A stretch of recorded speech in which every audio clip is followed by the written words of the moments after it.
चीन पर 50% और टैरिफ बढ़ा दिया है, जिसके बाद अमेरिका की ओर से चीन पर कुल 104% टैरिफ लगाया गया है। यह फैसला चीन की तरफ से अमेरिका पर लगाए गए 34% टैरिफ के जवाब में लिया गया है। चीन पर नई अमेरिकी टैरिफ तुरंत प्रभाव से लागू है। चीन ने इसका विरोध करते हुए जवाबी कार्रवाई की चेतावनी दी है और इससे पहले ट्रंप ने कहा था कि अगर चीन 8 अप्रैल तक अमेरिका पर लगाए गए 34% टैरिफ को नहीं हटाता है तो उस पर अतिरिक्त 50% टैरिफ लगाया जाएगा। चीन भी पीछे नहीं हटने को तैयार है और अमेरिकी टैरिफ को ब्लैकमेल बताते हुए चीन अंत तक लड़ने की बात कह रहा है। तो देखिए यहां पर अमेरिका का चीन को एक और झटका यहां पर देखने को मिल रहा है, लेकिन ये टैरिफ बम जो फोड़ा है अमेरिका ने, इसका असर कितना पड़ेगा ये देखना होगा, क्योंकि सिर्फ चीन पर इसका असर नहीं पड़ेगा, बाकी देशों पर भी इसका असर जरूर पड़ने जा रहा है, क्योंकि अमेरिका ने चीन पर और 50% का टैरिफ बढ़ा दिया है। कुल मिलाकर 104% टैरिफ जो है वो ट्रंप ने अब अपनी वार्निंग के बाद चीन पर लगाया है, जिसका जवाब चीन का कहना है कि हम जरूर देंगे। और ये साफ तौर पर उन्होंने अमेरिका टैरिफ को ब्लैकमेल करते हुए चीन अंत तक लड़ने की बात कह रहा है। अब देखना होगा कि इसका असर कितना पड़ता है मार्केट पर, क्योंकि ये जरूर है कि ये जो टैरिफ बम फोड़ा गया है इसका जो धुआं है वो कई देशों में जरूर पहुंचेगा। और चीन को तो झटका लगा ही है, क्योंकि पहले जो टैरिफ का ऐलान किया गया था उसके बाद चीन ने 34% का टैरिफ लगाया अमेरिका पर। अमेरिका ने इसका जवाब दिया। ट्रंप की वार्निंग के बाद जवाब में 104% टैक्स लगा दिया गया। अब इसका असर कितना पड़ेगा ये देखना होगा, लेकिन ये जो टैरिफ वॉर है वो लगातार जारी है, क्योंकि ट्रंप ने जिस तरीके से अलग अलग देशों पर अलग अलग टैरिफ लगाए हैं उसका असर कई देशों में देखने को मिल रहा है, क्योंकि बाजार में गिरावट हो रही है और बाजार में जो गिरावट है वो बरकरार है और इससे जो इन्वेस्टर्स हैं उन्हें बहुत बड़ा झटका लगता हुआ नजर आ रहा है। व्यापार में भी बहुत बड़ा असर इसका देखने को मिलेगा। देखिए भारतीय शेयर बाजार में इसका असर भी पड़ गया है, क्योंकि कमजोर शुरुआत हुई है। सेंसेक्स में 250 अंकों की गिरावट है। निफ्टी 22,400 के नीचे फिसल गया है। तो बड़ी खबर इस वक्त आपको दे रहे हैं, ट्रंप के टैरिफ का असर यह है कि बाजार लगातार गिरता जा रहा है और आज भी कमजोर शुरुआत हुई है। सेंसेक्स में 250 अंकों की गिरावट है। निफ्टी 22,400 के नीचे फिसला है। इससे आप अंदाजा लगाइए कि बाजार जो कल थोड़ा सा बढ़ गया था, कुछ अंकों की बढ़त देखने को मिली थी, आज वही असर है कि वही अंक गिर गए हैं। सेंसेक्स में 250 अंकों की गिरावट देखने को मिल रही है।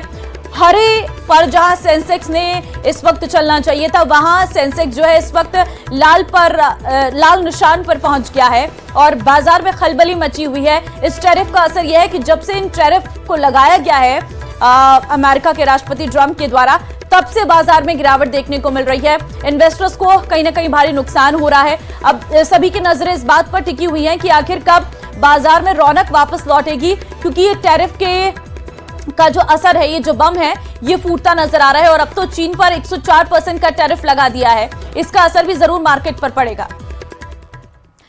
उत्तर प्रदेश के लखनऊ में राजपूत समाज ने सपा सांसद रामजी लाल सुमन और समाजवादी पार्टी के खिलाफ जोरदार प्रदर्शन किया। राणा सांगा पर की गई विवादित टिप्पणी के बाद से राजपूत समाज में काफी नाराजगी है। विरोध करने वालों में महिलाएं भी शामिल हैं। ये रिपोर्ट देखिए। कि बाबर को लाया कौन?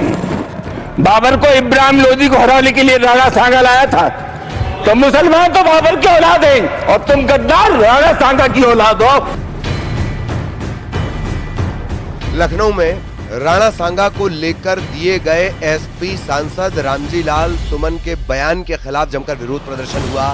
इस प्रदर्शन में अखिल भारतीय क्षत्रिय महासभा के साथ साथ अन्य राजपूत संगठन भी शामिल हुए। आप देख सकते हैं कि Samajwadi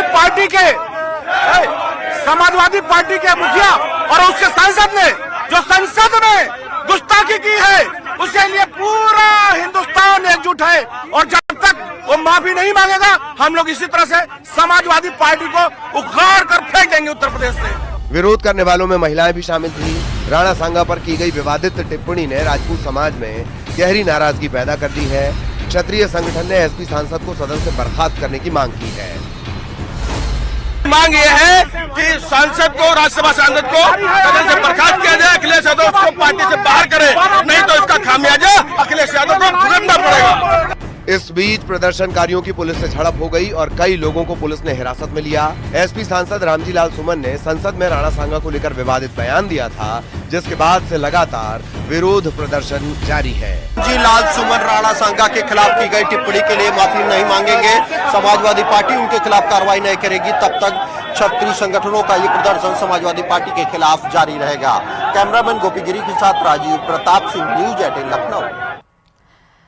Bharatiya Janata party IT cell के इंचार्ज अमित मालवीय ने सोशल मीडिया पोस्ट में दो टीएमसी नेताओं के बीच बहस होने का दावा किया है। उन्होंने सोशल मीडिया पोस्ट में व्हाट्सएप चैट शेयर कर दावा किया है कि 4 अप्रैल को दो टीएमसी सांसदों के बीच चुनाव आयोग के मुख्यालय में सार्वजनिक रूप से झगड़ा हुआ। अमित मालवीय ने दोनों नेताओं के बीच एक व्हाट्सएप ग्रुप में तू मैं का स्क्रीनशॉट भी शेयर किया है और यह दावा किया है कि व्हाट्सएप ग्रुप टीएमसी सांसदों का है। पूरा मामला क्या है, इस रिपोर्ट के जरिए समझिए।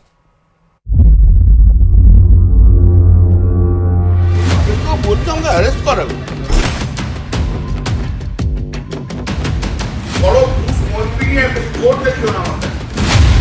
टीएमसी के दो सांसदों के बीच ठनी। तुम क्या समझ रहे हैं? हम कोटा में नहीं आया है भाई, और उन लोग अलग पार्टी छोड़ के नहीं आया। कल्याण बनर्जी वर्सेस कीर्ति आजाद।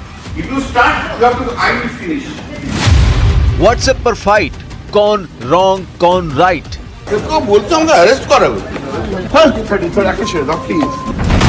क्या टीएमसी के दो सांसदों के बीच वर्चस्व की लड़ाई चल रही है? ये सवाल इसलिए उठ रहे हैं क्योंकि बीजेपी नेता अमित मालवीय की ओर से एक वीडियो जारी किया गया है। इस वीडियो में दावा किया जा रहा है कि टीएमसी के दो सांसद कल्याण बनर्जी और कीर्ति आजाद आपस में भिड़ रहे हैं।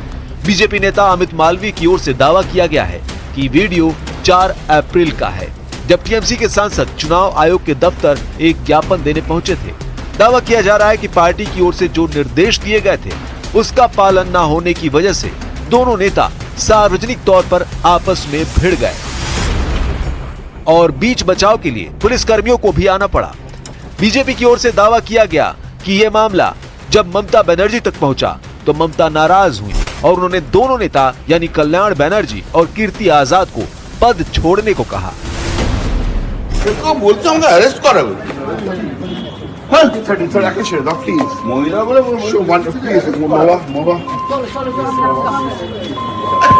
छोड़ो बोला अरेस्ट करो। मीडिया होक ना, मीडिया हमें तो चाहे मीडिया हो। बीजेपी का दावा है कि यह मामला ममता बनर्जी तक पहुंचने के बाद भी शांत नहीं हुआ। टीएमसी के सांसद के व्हाट्सएप ग्रुप में भी यह मामला तूल पकड़ा। दावा किया जा रहा है कि व्हाट्सएप ग्रुप में ही दोनों नेता यानी कल्याण बनर्जी और कीर्ति आजाद एक दूसरे पर बरस पड़े। व्हाट्सएप ग्रुप में एक बहुमुखी इंटरनेशनल महिला का भी जिक्र है। हालांकि अब तक ये साफ नहीं है कि ये बहुमुखी इंटरनेशनल महिला कौन है। बीजेपी की ओर से जो व्हाट्सएप ग्रुप का स्क्रीनशॉट जारी किया गया है उसे लेकर दावा किया जा रहा है कि इसमें कल्याण बनर्जी और कीर्ति आजाद के बीच हुई बातचीत है। इसमें हुए एक कॉन्वर्सेशन में कल्याण बनर्जी लिखते हैं, आज मैं उस सज्जन को बधाई देता हूं जिन्होंने बहुमुखी अंतर्राष्ट्रीय महिला की सुंदर गतिविधियों को खोला। उस दिन उसका एक भी बॉयफ्रेंड उसके पीछे नहीं खड़ा था। ये मूर्ख आदमी जिसे वो बीएफएस से गिरफ्तार करवाना चाहती थी उसके पीछे खड़ा था। आज निश्चित रूप से 30 साल का प्रसिद्ध खिलाड़ी मुझे गिरफ्तार करवाने के लिए उसके पीछे खड़ा है। स्क्रीनशॉट के जरिए दावा है कि इसके बाद कीर्ति आजाद जवाब देते हुए लिखते हैं, आराम से कल्याण, तुमने कुछ ज्यादा ही पी ली है। बच्चों जैसी हरकतें मत करो। दीदी ने तुम्हें और तुम्हारे साथ सभी को एक बहुत बड़ी जिम्मेदारी दी है, इसलिए शांत रहो, आराम से सो जाओ। मुझे तुमसे कोई दुश्मनी नहीं है। मैं तुमसे विनम्रता से निवेदन करता हूँ कि उम्र में मैं तुमसे बड़ा हूँ, राजनीति में नहीं। कृपया सभी को साथ लेकर चलो। अपनी बचकानी और अजीब हरकतों को बंद करो। एक वयस्क की तरह व्यवहार करो। किसी को मत उकसाओ, ठंडे दिमाग से सोचो। शुभ रात्रि। दावे के मुताबिक इसका जवाब फिर से कल्याण बनर्जी देते हैं और लिखते हैं, मुझे सलाह मत दो। तुम्हें इंटरनेशनल पॉलिटिक्स के लिए बीजेपी ने बाहर फेंक दिया था। तुम मुझसे सीनियर नहीं हो। तुम पार्टी को बेचना चाहते थे। तुम अब भी इंटरनेशनल पॉलिटिक्स करने के कैप्टन हो। तुम्हारी लोकप्रियता इतनी है कि तुम क्रिकेट का चुनाव हार गए। मुझे तुम्हारी पावर देखने दो। मुझे गिरफ्तार करवाओ मेरे दोस्त, चिंता मत करो। मैं दुर्गापुर जाऊंगा और तुम्हें एक्सपोज करूंगा। इस पूरे विवाद पर बीजेपी सांसद शमीक भट्टाचार्य ने टीएमसी पर हमला बोलते हुए कहा कि टीएमसी के नेता ऐसे ही आपस में लड़ते हैं। जबकि टीएमसी के सीनियर एमपी सौगत राय ने कहा कि अगर दोनों नेताओं के बीच ये जुबानी जंग हुई है तो ये दुर्भाग्यपूर्ण है। ये जो मारा है ये कोई विपक्ष ने नहीं मारा, तृणमूल ही तृणमूल को मार दिया। तो यही तृणमूल कांग्रेस का टेस्ट कल्चर है, ऐसे ही तृणमूल है। ये पश्चिम बंगाल की जनता तो जान ही गया, अभी पूरा देश का लोग तृणमूल का ये बर्ताव देखेंगे। चुनाव आने वाला है, अभी टिकट लेकर देखिए कितना का मौत हो जाए। हम दुखी है, ये होना नहीं चाहिए। मैं नहीं जानता हूं कि सच में ये विवाद हुआ कि नहीं। अगर सच में ये हुआ तो ये दुखद बात होगा।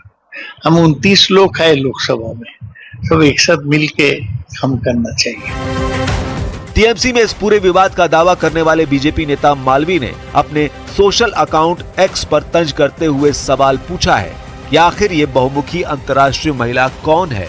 ये रहस्य दुनिया को सुलझाना है।